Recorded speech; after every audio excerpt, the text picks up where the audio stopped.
السلام علیکم ایوریون، امید کرتی ہوں آپ سب لوگ خیریت سے ہوں گے۔ ویلکم ٹو کتاب نگلی یوٹیوب چینل۔ ایپیسوڈ ریڈ کرنے سے پہلے چینل کو سبسکرائب اور لائک ضرور کیجیے گا۔ ناول نیم دعا سا لگے تو، رائٹر عالیہ حسین، قسط نمبر 9۔ روکو روکو، گاڑی سامنے سے ہی ایک جگہ کا نام پڑھ کے اس نے ارشمان سے کہا، جس نے مڑتے اسے دیکھا تھا۔ کیوں؟ اس نے خشک لہجے میں پوچھا۔ واپس ریورس کرو پہلے، پھر بتاؤں گی، اس کے خشک لہجے پر اس نے نرمی سے کہا۔ آئس کریم پارلر وہ پیچھے چھوڑ آیا تھا۔ میرے پاس اتنا ٹائم نہیں ہے، مجھے جانا ہے ابھی، اس نے صاف منع کر دیا۔ نہیں، واپس لو گاڑی، اس نے ضد کی۔ اس نے رستے پر تقریباً سارے ہی KFC اور آئس کریم پارلر تھے۔ اس کی اتری شکل دیکھ کر اس نے گاڑی واپس پھر بھی نہیں موڑی، بلکہ آگے دوسرا پارلر تھا آئس کریم کا، وہ وہاں گاڑی لے گیا۔ وہ کھل اٹھی، وہ بنا کہے سمجھ گیا تھا اس کی بات۔ تم یہیں رکو، سنجیدگی سے کہتا وہ باہر نکلا۔ ایسے کیسے؟ میں نے ساتھ چلنا ہے۔ اس نے اپنی سائیڈ کا دروازہ کھولا، جس پر ارشمان نے خشمگین نظروں سے اسے گھورا۔ وہ دانت دکھاتی اس سے آگے ہو گئی اور پھر سر جھٹک کر اس کے پیچھے چل دیے، کیونکہ اس لڑکی کو سنبھالنا اس کے بس کی بات نہیں تھی۔ بیٹھنا بھی ہے؟ اسے ٹیبل کی طرف جاتے دیکھ کر وہ بیزاری سے بولا۔ ہاں، روح والی لاش، وہ بلند آواز میں الٹے سلٹے اس کے نام لے کر بڑبڑائی، پر اسے وہیں جمع دیکھ کر اس کا بھاری مردانہ کلائی اپنے ہاتھ میں لے کر ٹیبل کی طرف چل دی۔ اس کی حرکت پر اس نے بے سہاتا اس کے گندمی ہاتھ میں اپنا ہاتھ دیکھا اور ایک ٹرانس کی کیفیت میں اس کی پونی ٹیل کو دیکھا جو جھول رہی تھی۔ یہیں بیٹھو، میں ابھی آئی۔ اسے بٹھا کر وہ خود مڑی اور اس کی بات پر وہ سحر ٹوٹا جو اس پر طاری تھا۔ وہ ارے ارے کرتا رہ گیا اور اس کی سنے بغیر آئس کریم لینے گئی تھی۔ وہ لڑکی کہاں اس کی سمجھ میں آتی تھی؟ وہ آس پاس دیکھنے لگا، زیادہ تر لڑکے تھے، اکا دکا ہی لڑکیاں تھیں، کوئی عبایا میں تو کوئی یونیفارم میں، شاید کالج سے آئی تھی۔ وہ کچھ لڑکے گروپس بنا کر بیٹھے تھے اور کچھ کے ساتھ لڑکیاں تھیں۔ وہ واپس طوبا کو دیکھنے لگا، جس کا ایک سائڈ اسے نظر آ رہا تھا۔ وہ دلچسپی سے اسے دیکھنے لگا۔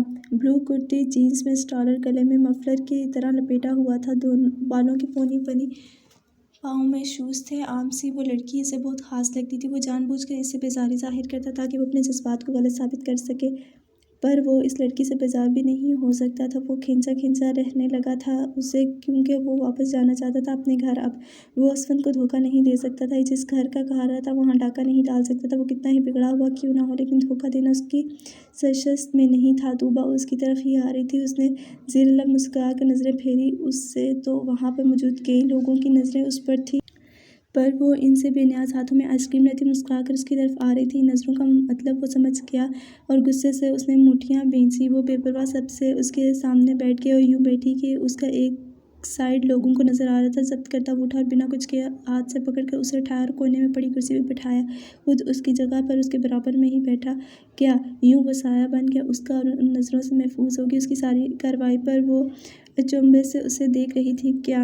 ارشمان نے سنجیدگی سے سوالیہ آئیبرو اچکی۔ کچھ نہیں، یہ لو تمہارے لیے۔ اس نے ٹیبل سے آئس کریم لے کر اسے دینی چاہی۔ جب اس نے خود دونوں آئس کریم اٹھا لی اور اس کے سامنے رکھی، اس کی حرکتیں طوبا کو مشکوک لگیں۔ عش، وہ سنجیدگی سے آئس کریم کی طرف متوجہ تھا۔ جب اس نے پکارا ہاں، اسے بنا دیکھے جواب دیا۔ سوری، اس نے آہست سے کہا، جیسے وہ کہہ دے کہ کوئی بات نہیں۔ کس لیے؟ وہ ہون سنجیدہ تھا۔ کل کے لیے غلطی سے لگ گیا تھا بال تمہیں، ورنہ میرا ارادہ نہیں تھا۔ بعد میں مجھے احساس ہوا کہ میں نے زیادہ ہی اوور ری ایکٹ کر دیا تھا، سو آئی ایم سوری، دھیمی اور میٹھی آواز میں بولی۔ اس کی طرف دیکھنے پر مجبور ہو گیا۔ دونوں کی نظریں ملی۔ وہ واقعی شرمندہ تھی، اس کا چہرہ اس بات کی گواہی دے رہا تھا۔ کوئی بات نہیں، اس نے نظریں ہٹا کر وہ نرمی سے بولا۔ ویسے میں نے بال اتنے زور سے بھی نہیں ماری تھی، تمہارا ری ایکٹ بھی اوور تھا۔ آئس کریم سے انصاف کرتی وہ شریفانہ لبادے سے باہر نکلی۔ اس کی زبان کو پتھری سے اترتے دیکھ کر ارشمان نے تیکھی نظروں سے اسے گھورا تھا۔ وہ گھبرائی۔ نہیں، وہ میرا مطلب ہے، ہاں زیادہ لگی تھی تمہیں چوٹ، ابھی تک لال ہے تمہاری پیشانی۔ اس نے گڑبڑا کر بات بدلی اور ہڑبڑاہٹ میں اس کی پیشانی پر انگلیاں پھیری۔ وہ انجان تھی اس کی حرکتوں سے سامنے والی کی کیا حالت ہو رہی ہے۔ ہو گیا اب تمہارا، اٹھو چلو۔ وہ اٹھ کھڑا ہوا۔ آئی ایم سوری ارش، اسے لگا وہ پھر ناراض ہو گیا۔ ارشمان نے اس کا بازو پکڑ کر اسے اپنے سامنے کیا، لوگوں کی نظروں سے محفوظ رکھ کر نامحسوس انداز میں اس کو اپنے حصار میں لیے باہر آیا۔ تم پہلے ایک فیصلہ کر لو، تم نے سوری کرنا ہے یا طنز؟ اسے گاڑی میں بٹھا کر خود کھوم کر وہ گاڑی میں آ بیٹھا۔ سوری کرنا ہے، اس نے شرمندہ نظروں سے اسے دیکھا۔ اوکے، میرے دل میں کوئی میل نہیں تمہارے لیے، وہ نرمی سے مخاطب ہوا اور گاڑی سٹارٹ کر دی۔ پھر بیکار میں تم پر اپنا 250 روپے خرچ کیے آئس کریم کے وہ توپا شاہ تھی۔ اس کی زبان پھر پھسلی تھی۔ حیرت سے ارشمان نے چلتی گاڑی کو بریک لگائی۔ اس کا بھی سر ڈیش بورڈ سے لگتے بچا۔ منہ سے پھسل گئی بات۔ اس نے لب ویچ کر معصوم شکل بنائی۔ اس کی حرکت پر ارشمان کو دن میں تارے نظر آ گئے۔ ایک جھرجھری لے کر گاڑی دوبارہ وہ تو سو گیا تھا پر وہ ابھی تک جاگ رہی تھی۔ نظریں اس کے چہرے پر تو سوچے جانے کہاں پرواز کر رہی تھی۔ اس کی کتنا درد تھا اس شخص کے لہجے میں، جیسے شاید ہی کوئی محسوس کر سکتا تھا کوئی اور، پر وہ لباس تھا اس کا ہمسفر تھی وہ اس کی باتیں اسے اپنے دل میں چبھتی محسوس ہو رہی تھی۔ ایک رشتہ تھا ان کے بیچ جو اس نے نبھانا نہیں چاہا تھا اس شخص کے ساتھ۔ اندھیرے میں وہ اس کے سامنے نقوش اور عام سا شخص تھا۔ پیشانی پر اس کے بکھرے بال۔ مرحا کو جانے کیوں اس پر بہت ترس آیا۔ اس نے تو اس کی کہانی رضا بابا سے سنی تھی۔ ہاں اسے پتہ تھا اس شخص کا۔ اس نے رضا بابا کو فورس کیا تھا۔ وہ اس الجھے شخص کو جاننا چاہتی تھی پر اپنی انا میں پہلے مست تھی، پھر جب جاننا چاہا اسے تو وہ کتنی بے وقوف تھی۔ اس کو جاننا چاہتی تھی اپنے ہمسفر کو، وہ بھی اوروں کے لفظوں میں۔ اس نے اس سے جاننے کی کوشش ہی نہیں کی تھی، پر تجسس انسان تھا۔ مرحا کی نظر میں جو اس شخص میں عیب تھا، ایسے میں کوئی بھی شخص اس کے جیسا نہیں تھا۔ وہ مختلف تھا سب سے، اپنے کمرے تک محدود لوگوں سے بھاگنے والا، اپنوں کا سامنا کرنے سے بھی ڈرتا تھا، پرائیوں کی تو پرچھائی سے بھی دور بھاگتا تھا۔ اس کا تجسس ختم ہو گیا تھا، پر اس کے منہ سے اس کو جاننے کے بعد ایک درد تھا جو اسے سونے نہیں دے رہا تھا۔ کسی نرم احساس کے تحت وہ جھکی اور اس کی پیشانی پر اپنی پہلی مہر ثابت کی۔ اس کی پیشانی پر بکھرے بالوں کی چبھن اسے اپنے نرم ہونٹوں پر محسوس ہوئی اور وہ مسکرائی، پر یہ کیا تھا؟ اس کی آنکھیں بھیگی ہوئی تھیں۔ وہ اس شخص کی تکلیف پر رو رہی تھی، مضبوط اعصاب کی مالک۔ وہ اپنی شادی ٹوٹنے پر، اپنی زندگی برباد ہونے کے غم میں نہیں روئی تھی، آج اس شخص کے درد پر رو رہی تھی۔ اس کے بے جان ہاتھ کو اس نے اپنی انگلی کے پوروں سے چھوا تھا۔ ٹھیک تو کہا تھا اس نے، ان سب میں اس کا قصور تھوڑی تھا۔ تمہارے کمرے میں تمہارے ہی سینے پر سر رکھ کے سو گئی۔ اپنا ہی کہا جملہ اس کے کانوں میں گونجا۔ شرم سے وہ سرخ ہو گئی اور نم آنکھوں سے مسکرائی۔ اس نے یوسف کے چوڑے سینے کو دیکھا، پھر بہت نرمی سے اپنا سر اس پر رکھ دیا، یوں کہ اسے محسوس نہ ہو۔ آہستہ آہستہ وہ نیند کی وادی میں جاتی اس کے سینے پر سر رکھ کے سکون سے سو گئی۔ ایک ہاتھ اس کے یوسف کے بے جان بازو پر تھا۔ دونوں آنے والے وقت سے بے خبر سو رہے تھے۔ ادا میں لسٹ بنا دوں؟ اس نے کسی خیال کے تحت پوچھا اسے۔ وہ چونکا۔ ہاں بنا دو، میں تمہیں نام بتاتا جا رہا ہوں، وہ ایڈ کرو اس میں۔ اس نے حامی بھر لی۔ اسفند کی بات پر ارشمان نے جھٹ سے وہ کاغذ اور پین اپنے ہاتھ میں لیا۔ لکھو کچھ نام۔ وہ اسے بتاتا گیا، وہ سب نوٹ کرتا گیا جس نام کا منتظر تھا۔ اسفند نے وہ نام لکھوایا ہی نہیں تھا۔ اس نے مہمانوں کی پوری لسٹ پڑھ کر اس نے سکون کی سانس لی۔ یہ لسٹ تم میری سیکرٹری کو دے دو، وہ انوائٹ کر لے گا سب کو، اور ہاں اسے کہنا کچھ انویٹیشن کارڈ الگ سے میرے پاس بھیجے، میں پرسنلی انوائٹ کروں گا کسی کو۔ وہ مصروف انداز میں اس سے بولا، کس کو؟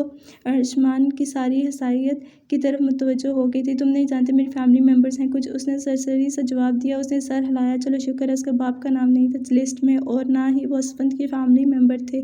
جی اچھا، میں دے آؤں گا۔ وہ اٹھ گیا وہاں سے۔ لسٹ اس کے ہاتھوں میں تھی، اس میں کچھ بڑے بڑے سیاستدانوں کے نام تھے تو کچھ اسفند کے جاننے والے دوست احباب، اور لسٹ ایک بار پھر اپنی تسلی کے لیے پڑھ رہا تھا۔ جب کسی نے اس کے ہاتھ میں سے وہ چھینی، وہ فوراً حرکت میں آیا، پر سامنے ہی وہ لسٹ میں لکھے نام بلند آواز میں پڑھ رہی تھی۔ ایک انگلی اس کی گال پر تھی۔ وہ مسکرایا، ارے اس میں شاہ ولی والوں کے نام ہیں۔ کیوں ہیں؟ تم نے لکھے نا، کاٹو اس نام کو۔ وہ سارے نام پڑھتی ایک نام پر رکی، اس کی پیشانی پر بل پڑے۔ میں نے نہیں، ادا نے لکھوائے ہیں۔ ارشمان نے فوراً لسٹ اس سے چھینی۔ مبادہ وہ کہیں خود ہی وہ نام نہ مٹا دے۔ ادا کو معلوم نہیں، تم مٹاؤ یہ نام، میں انہیں بتا دوں گی۔ وہ برہم ہوئی، کیا نہیں پتا انہیں؟ اس کی بات پر ارشمان نے سرسری پوچھا۔ یہی کہ وہ کہتے کہتے رکی۔ کیا اس بارے میں؟ اس نے تجسس سے پوچھا۔ تم مت بتانا انہیں، ماموں خود بات کریں گے ان سے، انہوں نے منع کیا تھا بتانے سے ان کو، وہ رازداری سے کہتی۔ اس کے قریب ہوئی، اچھا نہیں کہتا ان سے، بتاؤ تم۔ ایسی بھی کیا بات تھی؟ اس کا یہ سوچ کر تجسس بڑھ گیا تھا۔ پہلے وعدہ کرو تم میرے دوست ہو نا، اس لیے بتا رہی ہوں۔ اس نے اپنا ہاتھ اس کے سامنے کیا۔ سسپینس پر وہ جھنجھلایا اور اسے گھور کر اس کے تھیلی پر اپنا مضبوط ہاتھ دھرا۔ وعدہ؟ اوکے۔ اس نے اپنا ہاتھ چھڑایا بنا وہ پہلو میں گرا لیا۔ دونوں نے محسوس نہیں کیا ان کا ہاتھ ایک دوسرے کے ہاتھ میں ہے۔ جب میں حویلی گئی تھی نا تو نا شاہ بابا نے میری منگنی کر دی تھی ارحم سے، اس نے نہایت افسوس سے اسے بتایا۔ اس بات پر وہ باغور سن رہا تھا، لیکن پوری بات سن کر تھم گیا وہیں پر۔ اصل بات بتاؤ، مزاح کیوں کر رہی ہو؟ دل کو دلاسا دے کر اس نے گویا اس کی بات کو جھٹلانا چاہا۔ مردہ لاش، تمہیں یہ مذاق لگ رہا ہے؟ یہ اپنی بات کہہ کر وہ افسوس کر رہی تھی۔ اپنی قسمت پر جھٹکے سے اس کی طرف دیکھتی بولی، کورس ایسے بونگے مذاق تم ہی کرتی ہو، اب اصل بات بتاؤ۔ اس نے دل کو بہلا لیا تھا اور مذاق کر رہی تھی تم۔ اس کا ہاتھ جو اس کی قید میں تھا چھڑا کر اسے بازو پر تھپڑ جڑا۔ یہ دیکھو تب کر اس نے اپنی انگلی اس کے سامنے کی جس میں انگوٹھی تھی، مشکل سے تسلیاں دی تھی خود کو اس نے، اب پھر سے اس کا دل ٹوٹا تھا۔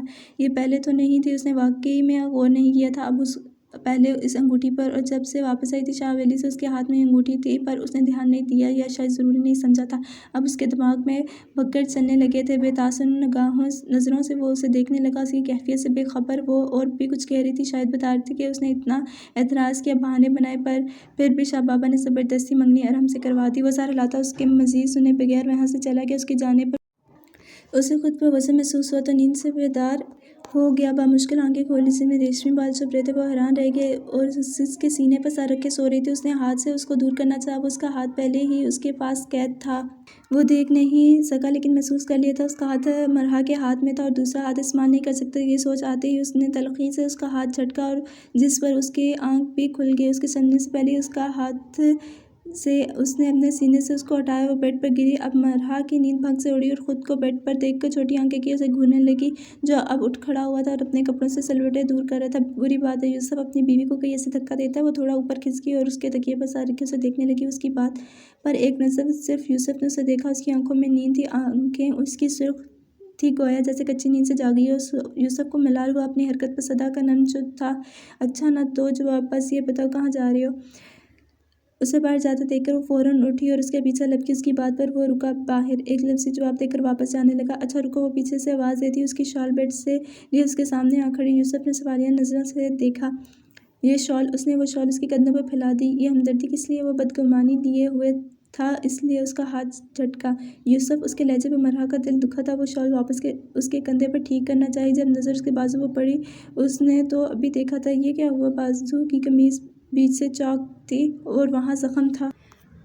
اس نے فکر مندی سے پوچھا۔ یوسف نے بھی اپنی چوٹ کو محسوس نہیں کیا تھا۔ اس کی نظروں کی تلقین میں اس نے اپنے بازو کو دیکھا جہاں نرم کھال اکھڑی ہوئی تھی۔ ادھر بیٹھو، مرحا نے تھام کر اسے بیڈ پر بٹھایا اور شال واپس اس کے کندھوں سے اتاری اور زخم کا معائنہ کرنے لگی۔ کیا فرق پڑتا ہے؟ مجھے محسوس نہیں ہو رہی یہ چوٹ۔ اس نے مرحا کے ہاتھ جھٹکنے چاہے، اس کی بات بے ساختہ۔ اس نے یوسف کو دیکھا، کیسا درد تھا، کتنی بے بسی تھی۔ اسے محسوس نہیں ہوتا تھا کوئی چوٹ۔ کیا تمہیں اس ہاتھ پر میرا لمس محسوس نہیں ہو رہا؟ اس کے چھوٹے ہاتھ کو اس نے اپنی تھیلی پر رکھ کر اس سے پوچھا۔ یوسف نے نفی میں سر ہلایا۔ اس نے بے بسی سانس ہوا میں خارج کر اسے دیکھا جو اتنا بے بس تھا کہ چوٹ لگنے پر وہ ویلا بھی نہیں کر سکتا تھا۔ اس کا بازو مفلوج تھا جس پر کچھ محسوس نہیں ہوتا تھا، حتیٰ کہ اس کا لمس بھی نہیں۔ ابھی کہاں جا رہی ہو؟ بات بدلنے کی غرض سے اس نے پوچھا۔ واک پر۔ اس بارے میں اس نے مختصر جواب دیا۔ اوکے، بٹ چینج نہیں کرنا؟ اس نے بازو کی طرف اشارہ کیا جہاں قمیض پھٹی ہوئی تھی۔ کچھ دیر اس نے مرحا کو دیکھا اور سوچنے کے بعد ہاں میں سر ہلایا۔ اس کے ہاں میں سر ہلانے پر وہ خوش ہوگی، پہلی کامیابی۔ وہ اس وقت اپنے بوتیک میں بیٹھی تھی جب اس کے آفس کے دروازے پر ناک ہوا۔ یس کم ان، اس نے اپنے ازلی مغرورانہ انداز میں جواب دیا۔ میم، آپ کے لیے یہ آیا ہے۔ اس کی سیکورٹی نے ایک لفافہ اس کے سامنے کیا۔ کس نے بھیجا؟ وہ اسے تھامے بنا پوچھا۔ میم، کوریئر والا دے کر گیا۔ اس پر ڈیئر کزن لکھا ہوا، لفافہ کے اوپر لکھا نام اس نے بلند آواز میں اسے پڑھ کے سنایا۔ کزن، اس پر اس کے دماغ میں ایک ہی شخص کا خیال آیا۔ ادھر تو مجھے اور یہ تم جاؤ۔ اس نے عجلت میں اس سے لے لیا۔ اس کی پھرتی پر وہ حیران زدہ ہوتی جو لفافہ کھڑے کھڑے ہی کھول رہی تھی۔ تم جاؤ، کھڑی کیوں ہو؟ وہ اس کو وہیں جمع دیکھ کر اس نے بیزاری سے کہا۔ جی جی میم۔ وہ بڑبڑاتی ہوئی چلی گئی۔ لفافے میں ایک کارڈ تھا، عرصہ علی۔ اس پر لکھا نام پڑھ کے وہ بڑبڑائی۔ کارڈ کھولا تو انویٹیشن کارڈ تھا پارٹی کا۔ اسفند کے گھر میں پارٹی تھی اور اس پہ بلایا تھا اسے۔ عرصہ نے دل ہی دل میں اسے انجانی خوشی محسوس ہوئی۔ اتنے بھی برے نہیں ہو کزن تم۔ کارڈ ہاتھ میں تھامے وہ تصور میں اسے مخاطب ہوئی۔ اس کی منگنی پر وہ بے چین تھا، دل اداس سا، اس کا خفا سا تھا، جیسے اسے اپنی زندگی میں جو کرے جس سے چاہے منگنی کرے، مجھے کوئی فرق نہیں پڑتا، کچھ زیادہ ہی بس سوچ رہا ہوں میں، مجھے واپس چلے جانا چاہیے اب۔ ہاں یہ صحیح ہے، ادا سے کہتا ہوں مجھے واپس جانا ہے، اب میں ٹھیک ہوں، مجھے کوئی خطرہ نہیں۔ تکیہ منہ پر رکھے وہ خود سے عہد باندھ رہا تھا یہاں سے جانے کا۔ اس کی آنکھوں کے سامنے طوبیٰ کے ساتھ بتائے لمحے گھوم رہے تھے۔ وہ جھنجھلایا لیکن وہ شرارتی کھلکھلاتا عکس آنکھوں میں بس گیا، نکلنے کا ہی نہیں نکل رہا تھا وہ۔ میں یہ پہنوں گی۔ اس نے نعیمہ کو دیا جوڑا خود سے لگا کر آئینے میں دیکھا لیکن اسے خاص نہیں لگا۔ اماں میں نہیں پہنوں گی، یہ تو پرانا اسٹائل ہے، اور ادا کی پارٹی اتنی بڑی اور شاندار، تو مجھے بھی شاندار دکھنا چاہیے، مجھے شاپنگ کرنی ہے ابھی۔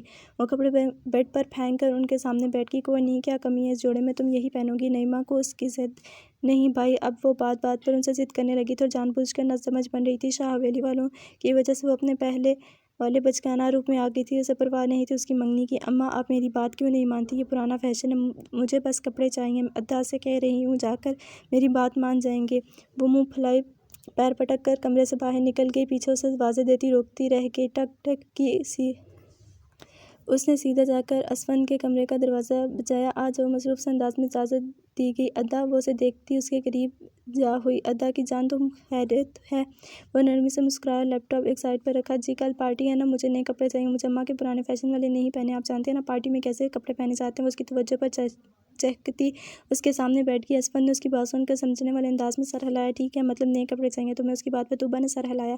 ٹھیک ہے، میں عرصہ سے کہتا ہوں، اس کا تو بوتیک ہے، اس سے زیادہ پتہ ہوگا۔ اسے فوراً اس کا خیال آیا۔ وہ نک چڑھی، اتنی اچھی کہاں ہے؟ عرصہ کے نام پر طوبیٰ کے منہ کے زاویہ بگڑے۔ بری بات ہے، بچے کسی کے لیے ایسا نہیں کرتے، خاص کر اس کے پیٹھ کے پیچھے۔ اسفند نے نرمی سے اسے ٹوکا۔ سوری۔ اس نے فوراً معافی مانگی۔ کوئی بات نہیں، تمہیں صبح کپڑے مل جائیں گے۔ اس نے مسکرا کر اس کا گال تھپتھپایا اور خوش ہو گئی۔ تمہارا کیا خیال ہے یوسف پارٹی میں جانے کا؟ اسفند نے خصوصی بلایا تمہیں؟ ولی نے کھانا کھاتے سے پوچھا تھا۔ آج وہ خود کسی کے کہے بنا ڈائننگ ٹیبل پر آیا تھا۔ یہ تبدیلی ولی نے محسوس کی تھی، البتہ مرا خاموش تھی، کیونکہ وہ جانتی تھی وہ خفا ہے۔ یوسف کا چہرہ اسپاٹ تھا۔ پہلے گھبراہٹ ہوتی تھی، آج کوئی احساس نہیں تھا۔ مرا نے کچھ نہیں کہا، وہ اسے حق دینا چاہتی تھی، فیصلے کا اس پر مزید جبر نہیں سکتی تھی۔ آپ کو پتہ ہے میں نہیں جانے کا سوچ رہی ہوں پارٹی میں۔ اس کا جواب دینے سے پہلے ہی عرصہ نے خوشی سے ان سے کہا۔ نینا نے چونک کر اسے دیکھا۔ کارڈ پر صرف مرا اور یوسف کا نام ہے۔ انہوں نے نحوست سے کہا۔ پہلے انہیں بایا نہیں تھا۔ کارڈ پر ان کا لکھا نام، جبکہ ولی اور ان کے لیے الگ کارڈ تھا۔ نو موم، مجھے پرسنلی انوائٹ کیا اسفند نے۔ اس نے مسکرا کر کہا تھا، اپنی طبیعت کے برخلاف واؤ دیٹس گریٹ مائی ڈارلنگ۔ انہیں حیرت ہوئی اور ان کی خوشی کی انتہا سے باہر تھی کہ اسفند نے خود عرصہ کو پرسنلی انوائٹ کیا ہے اپنی پارٹی میں۔ عرصہ نے چہکتی آنکھوں سے سر ہاں میں لایا۔ ان کی باتوں پر مرا نے استازیہ سر جھٹکا، پھر یوسف کو دیکھا جو عرصہ کو ہی دیکھ رہا تھا۔ اس کی نظریں عرصہ پر دیکھ کر مرا کے دل میں کچھ چھن سے ٹوٹا تھا۔ ان ماں بیٹی کی اتنی خوشی کا مطلب وہ تینوں سمجھ گئے تھے، پر مرا کا دل جلن کا شکار ہو گیا تھا یوسف کو سوچ کر۔ وہ اس کی نظریں عرصہ پر محسوس کر کے جب ان کی باتوں میں ولی کا سوال کہیں گم ہو گیا تھا، کیا تمہیں ابھی بھی محبت ہے اس سے؟ وہ کہتی اس کے برابر میں آ کھڑی ہوئی۔ وہ چونکا نہیں، وہ کب کا اس کی خوشبو محسوس کر چکا تھا۔ اسے نہ دیکھنے پر بھی اسے معلوم ہو جاتا کہ وہ اسے دیکھ رہی ہے، چاہے وہ دونوں خاموش ہی کیوں نہ ہو۔ پر یوسف کو اس کے ساتھ پھر بھی تنہائی محسوس نہیں ہوتی تھی، چاہے کوئی دوسرا اس کے کتنے ہی قریب کیوں نہ بیٹھ جائے۔ وہ وحشت زدہ ہو جاتا تھا، اکتاہٹ ہوتی، لیکن اس نے اس کے دل کا اکیلا پن ختم کر دیا تھا۔ جب دل سکون میں ہو تو باہر کی رونق بہت بھری لگتی ہے۔ وہ ظاہر نہیں کر رہا تھا، وہ اس کے ساتھ بھی ایسا تھا سب ظاہر کرنے سے قاصر تھا۔ کیوں مجھے محبت نہیں ہو سکتی؟ وہ کاٹدار لہجے میں بولا۔ مرا تو اس کے لہجوں پر حیران ہو رہی تھی۔ کہاں؟ وہ گھبرا کر بمشکل سر بھی ہلاتا تھا۔ بات کے جواب میں اب کیسا بن گیا تھا؟ وہ معصوم تھا، پہلے اب تلخ ہو گیا تھا۔ جب کوئی بہت قریب ہو، دل کے پاس محسوس ہو اور وہی معصومیت چھین لے تو لہجہ تلخ اور دل بیزار ہو جاتا ہے۔ کیا ہو گیا یوسف؟ تم پہلے تو ایسے نہیں تھے۔ آخر اس نے ٹوک دیا۔ ایسے اس لہجے پر بدلنا چاہتے تھے نا آپ لوگ؟ مجھے بدل گیا نا اب میں؟ اس کا لہجہ ہون ہوس تلخ تھا۔ ایسا تو نہیں تھا، چاہا تم ہم نے۔ اس کی زبان پھسل گئی۔ بات اب آپ کو برا لگ رہا ہے؟ آپ پہلے بھی برا لگتا تھا، اور اب بھی۔ آپ چلی کیوں نہیں جاتی یہاں سے؟ دل میں بدگمانی آ جائے تو گھنٹے کے بجائے بڑھ جاتی ہے۔ پھر بدگمان شخص کے لہجوں پر نہیں، لفظوں پر یقین کر لیتا ہے، ان لفظوں کو اپنی سوچ میں ڈھال لیتا ہے، جیسے بدگمانی مزید بڑھ جاتی ہے۔ بات کو کہاں سے کہاں لے جا رہے ہو؟ میں نے ایک سوال کیا تھا، اگر تم یہی چاہتے ہو تو چلی جاؤں گی، تمہاری خوشی کے لیے۔ اسے نہیں پتہ چلا اس نے ایسا کیوں کہا، پر دل میں ایک درد سا اٹھا تھا اپنے ہی لفظوں پر، جس سے سامنے والا انجان مزید سیخپا ہوا۔ کون سی خوشیاں دینے آئی ہیں آپ مجھے؟ چلی جائیں، مجھے یہی خوشی ہوگی۔ اس کے سامنے چہرے پر حد درجہ ناگواریت دیکھ کر وہ لب بھیج گئی۔ ایک شرط پر۔ اس نے کچھ سوچ کر دل پر جبر کیا۔ کیا؟ بادل ناخواسا پوچھ لیا، ورنہ ارادہ نہیں تھا پوچھنے کا اس سے۔ کل پارٹی میں چلیں گے ہم، اگر تم بات مان لو تو میں وعدہ کرتی ہوں چلی جاؤں گی پارٹی سے واپس آ کر۔ اس نے جبراً مسکرا کر اپنی ہتھیلی اس کے سامنے کی۔ وہ سوچ میں پڑ گیا، اسے امید نہیں تھی اتنی جلدی وہ مان جائے گی۔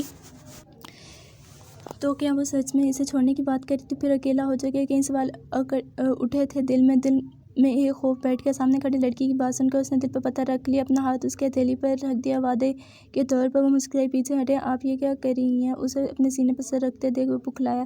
تم تو ایسے کہہ رہی ہو جیسے لڑکی ہو۔ اس نے شرارتی آنکھوں سے اسے دیکھا۔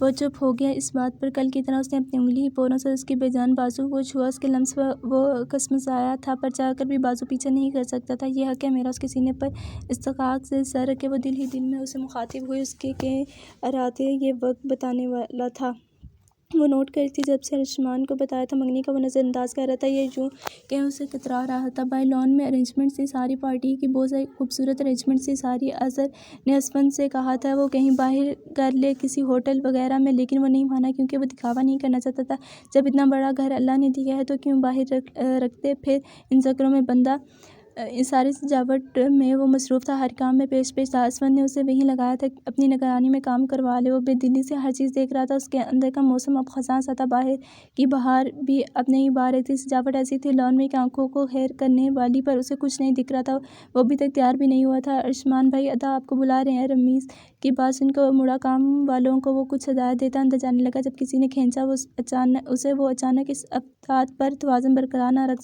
رکھ سکا اور منہ کے بل گرا پر اس کی پریشانی کسی نم چیز سے ٹکرائی بر وقت آواز بحال کر کے اس نے دیکھا آنکھیں میز سے نیچے گری طوبا تھی اس کے چہرے پر تکلیف کے اثرات سے سمجھ نہیں آیا کیا ہوا اچانک اور کیسے گری اس کے ساتھ تم ٹھیک ہو طوبا وہ پریشانی سے اسے دیکھتا بولا اس کی آنکھیں کھولی خود پر جھکے ارشمان کی آنکھیں سے ٹکرائے اسے احساس ہوا تو شرم اور خفقت سے سرخ ہو گئی اس کی اتنی نزدیکی پر دل کے دھڑکنے کی رفتار دیکھنے لائق تھی اس کے وہ بنا جواب دیے اس کی آنکھوں میں دیکھ رہی تھی کاجل سے لبریز آنکھوں میں وہ بھی کھو گیا دونوں کے دل ایک رقص کر رہے تھے آنکھوں میں ایک دوسرے کے عکس بالکل صاف شفاف تھے اس کی آنکھوں میں اپنا عکس دیکھ کر وہ بے اختیارہ جھکا اور جس پر طوبا نے آنکھیں میچ لی یہ سب کیا ہو رہا ہے اس کا چہرہ طوبا کے چہرے سے بال کی مسافت پر ہی رہ گیا تھا جب غصے سے بھری آواز اس کی کانوں میں ٹکرائی دونوں ہوش میں سر اٹھا کر کھڑے شخص کو دیکھا کر دونوں کا سانس خشک ہو گیا کیونکہ کچھ نہیں وہ ہڑبڑایا اور اٹھنے کی کوشش میں طوبا کے پہلو میں گر گیا آؤچ دونوں کے سر پھر سے ٹکرائے ارشمان خواص باختہ تھا ادا جیسا آپ سمجھ رہے ہیں ویسا وضاحت دینے کے لیے وہ اٹھا اسفند کے چہرے کا تاثر دیکھ کے گھبرا گیا گھبرا تو طوبا بھی گئی تھی بات کہاں سے کہاں جا رہی تھی اسفند نے اس کے دوری بات سن کر ایک زوردار تھپڑ اسے مارا ارش تم اتنا گر سکتے اتنی گھٹیا حرکت کیا سوچ کر کہ اسے سنبھلنے کا موقع دیے بغیر اسے کالر سے جھٹکا دے کر اپنے مقابل کیا طوبا کانپ رہی تھی اس کے غصے سے اس کی ایک مذاق نے کیا حالات کر دیے تھے ادا وہ اس نے کچھ بولنا چاہا چپ ایک لفظ بھی مت کہنا اس نے بنا دیکھے طوبا کو کہہ کر خاموش کروا دیا کھٹیا انسان وہ سر جھکائے شرمندہ کھڑا تھا اس کے مکے سے پیچھے کی طرف لڑکھڑایا پر اس وقت اتنے غصے میں تھا کہ در پہ در اس پر مکے برسا رہا تھا ایسا کرنے کی تمہاری ہمت کیسی ہوئی میری عزت پر آنکھیں ڈالی میں آنکھیں نکال دوں گا تمہاری وہ بنا اسے سنبھلنے کا موقع دیے بغیر تمہیں مارتا جا رہا تھا ادا نہیں پلیز اس نے ارشمان کی تکلیف دیکھی نہیں کہ جس کے ہونٹوں سے خون نکل رہا تھا اس نے آگے بڑھ کر اسفند کا ہاتھ تھاما میری غلطی ہے سب اس میں ارشمان کی کوئی غلطی نہیں ہے ادا پلیز مت مارے اسے اس کی غصے سے گھبراتی وہ پھر ہمت کرتی بولی تم اندر جاؤ ادا اس نے احتجاج کیا میں نے کہا اندر جاؤ طوبا تمہیں سمجھ نہیں آئی میری بات اس بار وہ دھاڑا خوف سے وہ 2 قدم پیچھے ارشمان کو دیکھ کر جو سر جھکائے ہوئے تھا ہونٹوں سے بہتا خون تھوڑی سے ہوتا زمین پر گر رہا تھا اس کی تکلیف پر طوبا کا بھی ایک آنسو بے مول ہوا اسفند کی نظر خود پر جمی دیکھ کر وہ مجرم کی طرف سر جھکائے وہاں سے چلی گئی جاؤ سامان باندھو اپنا مجھے تم صبح اس گھر میں نظر نہ ہو اسے کالر سے پیچھے کی طرف جھٹکا دے کر چھوڑ دیا اس نے وہ گرتے گرتے بچا اس سے کہتا وہ چلا گیا ابھی تک ارشمان کو سمجھتے ہیں کہ ہوا کیا ہے کیا سے کیا ہو گیا آپ کہاں جا رہی ہیں دن کے 12 بج رہے تھے مرا آفس گئی تھی جب اس وقت ولی آفس کے بجائے اس کے کمرے میں کھڑے تھے اور وہ بھی تیار آسٹریلیا جا رہا ہوں ایک میٹنگ انہوں نے یوسف کی طرف دیکھ کر کہا وہ حیران پہلے تو کبھی نہیں کہتے اتنی دور آپ نے پہلے نہیں بتایا اس نے سوال لیا انہیں دیکھا دماغ سے نکل گیا تھا بیٹا تمہاری ماں بھی میرے ساتھ جا رہی ہے تو تم خیال رکھنا اپنا اور مرحا کا انہوں نے اس کے کندھا تھپتھپایا آپ رات نہیں چلیں گے ہمارے ساتھ اس نے پھر پوچھا ولی کو خوشی ہوئی تھی وہ انٹرسٹ لے رہا تھا اب سوال کرنے لگا تھا یقیناً وہ بدل رہا تھا نہیں میں نے معذرت کر لی اسفند سے اس سے کوئی گلہ نہیں بس تم لوگ ٹھیک سے جانا ہم تو باہر جا رہے ہیں ہو سکے تو وہاں رہ لینا کچھ دن تمہیں اپنے ہی ہیں وہ بھی یوسف انہوں نے نرمی سے اسے سمجھایا اس نے سمجھا کر سر اوکے ٹھیک ہے ٹیک کیئر اسے گلے لگ گیا وہ کپڑے بیگ میں رکھ کر کم ٹھوس زیادہ رہتا دماغ میں سوچوں کا جال تھا کیسے ہوا کیا طوبا نے جان بوجھ کے کیا یا پھر اس کی طرح بھی بے قصور تھی اپنی سوچوں میں اس نے بیگ بنا کر ایک سائڈ رکھ دیا اسفند ادا سے اسے بدگمان ہو گئے تھے اتنی جلدی کیا انہوں نے اتنے دنوں میں نہیں جانا تھا اسے کیوں مجرموں کی طرح جا رہا تھا وہ ان کی بدگمانی دور کر دے کر بیگ وہیں پھینک کر وہ باہر آیا اس کا رخ اسفند کی طرف تھا جو مسکراتا لوگوں کے بیچ کھڑا تھا جب بیچ سے گزرتے وہ کسی سے سوری اس نے جلدی سے معذرت کر لی لیکن جب نظر ٹکرانے والی سے بڑی تو آگے کے لفظ منہ میں ہی رہ گئے اس کے جاری ہے امید ہے آپ لوگوں کو ایپیسوڈ اچھی لگی ہوگی اپنی رائے کا اظہار